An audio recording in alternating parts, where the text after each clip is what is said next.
Number 7. Improve the length of pseudo-passing and weather moves. We'll take, for example, the weather moves along with Reflect and Light Screen. All of them currently last 5 turns without the appropriate item and 8 turns with the appropriate item. So what I want to do is improve the length to 6 turns without the item and 10 turns with the item. Now, why am I doing that?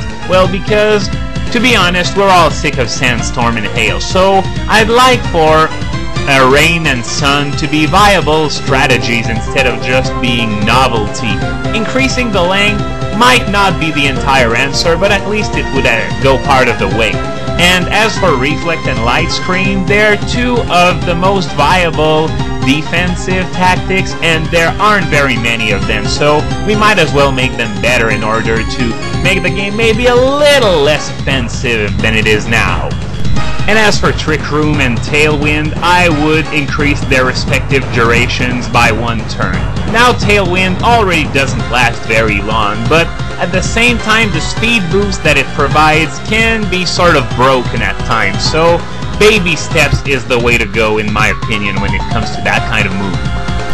Number 8. Improve signature moves belonging to weaker Pokémon. This one's easy because the thing is, signature moves have very small learn bases, so fine-tuning is a lot easier than changing a move that a lot of Pokémon get. First up is Rampardos' Head Smash. Right now, whenever Rampardos uses Head Smash, it receives half of the damage done as recoil damage, which is considerably higher than Double Edge and Friends, even though the damage output is the same. Sure, the attack power is higher, but the accuracy is lower in exchange. So what I do here is lower the recoil damage to 1/3 so as to match Double Edge and its clones. Next up is Bastiodon's Metal Burst. Sure, Aggron also gets it, but it needs the help just as badly. So right now, there are 2 things that keep Metal Burst from being a bona fide combination of Counter and Mirror Coat. The fact that it deals less damage, and the fact that it has a priority of 0. Now what a priority of 0 does is that if the Metal Burst user is faster than the opponent, then Metal Burst will do nothing at all. So what I do would be lower the priority to the same level as Counter and Mirror Coat so that it works every time, and I would also increase the damage to twice the damage received, once again to match Counter and Mirror Coat. Right now, Chatot's chatter has a variable chance of confusion. It's either 1, 11, or 31% depending on how loudly you yelled into the mic. So I would like to change that to guaranteed confusion. Now, 60 power and guaranteed confusion might sound broken at first, but remember, this is Chatot we're talking about. Chatot is garbage. Even that improvement would not get Chatot out of the never used tier. I guarantee it. Ah, Vespiquen's Heal Order. You know the funny thing about it? Roost is better, so there's absolutely no point in using Heal Order unless we improve it. And what I suggest is that Heal Order offers full recovery, just like Rest, but without the sleep. And naturally, Vespiquen really needs the help because right now it's pretty low on the bug-type ladder, so every little bit helps. If you combine that with the Stealth Rock nerf I suggested earlier, Vespiquen might actually become a little bit more interesting. And that is the objective, actually. Right now, the way Regigigas' Crush Grip works is that it takes the opponent's remaining HP percentage and multiplies it by 120.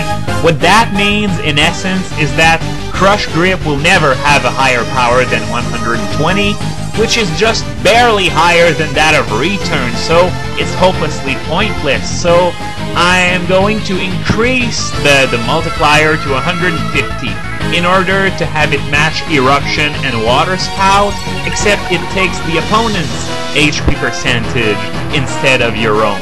Of course, the same change could be applied to Ring Out, but who uses Ring Out anyway? The only Pokemon that gets stabbed on that move is Licky Licky. Number 9. Increase the PP of Detect and Drain Punch. Why Detect?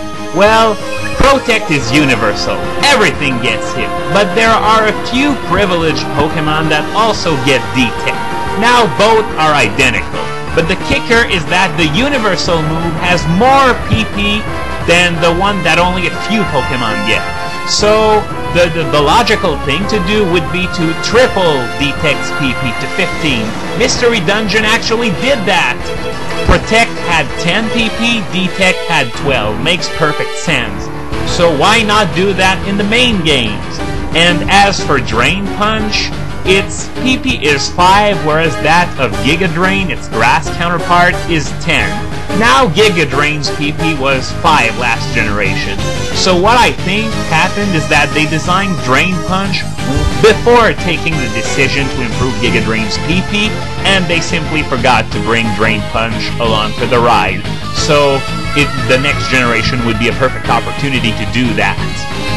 Number 10. Increase the accuracy of Poison Powder and Stun Spore. I mean, that makes sense. Thunder Wave has an accuracy of 100, and Toxic has an accuracy of 85, but Toxic also gives you the better form of poison. And hold on there, why not simply have Poison Powder also deal Toxic Poison, and keep the regular poison for hacks moves like Poison Tail and Sludge Bomb and stuff. And hey, why not get rid of regular poison entirely? It's by far the worst status effect, so it would be an actually pretty good idea to, phase out the regular poison and replace everything with the toxic poison we know right now. Number 11.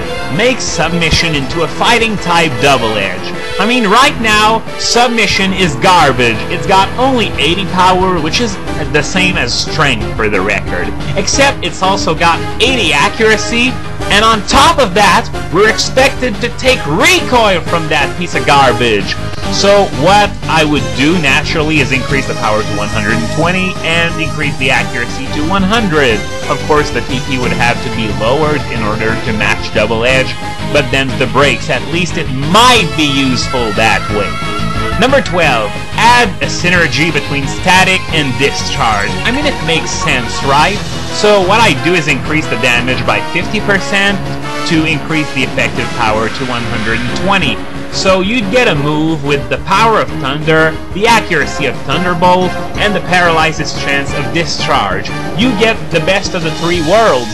Now, I wouldn't do that if there were any good Pokemon that got static, but look at that lineup. We've got Pikachu, Raichu, Electabuzz, Ampharos, and Manectric. All of them are pretty sad, actually. I would mention Electrode, but it doesn't get Discharge, so there we go.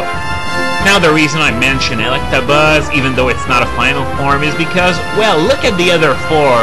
It's not that much worse, if any worse than them. And I got an idea too. Why not do the same for Lava Plume and Flame Body? Of course, it would only affect the god-awful Magcargo and the rather interesting Magmortar. And to be honest, I'd be tempted to use Magmortar if that improvement ever happened. It would be pretty cool.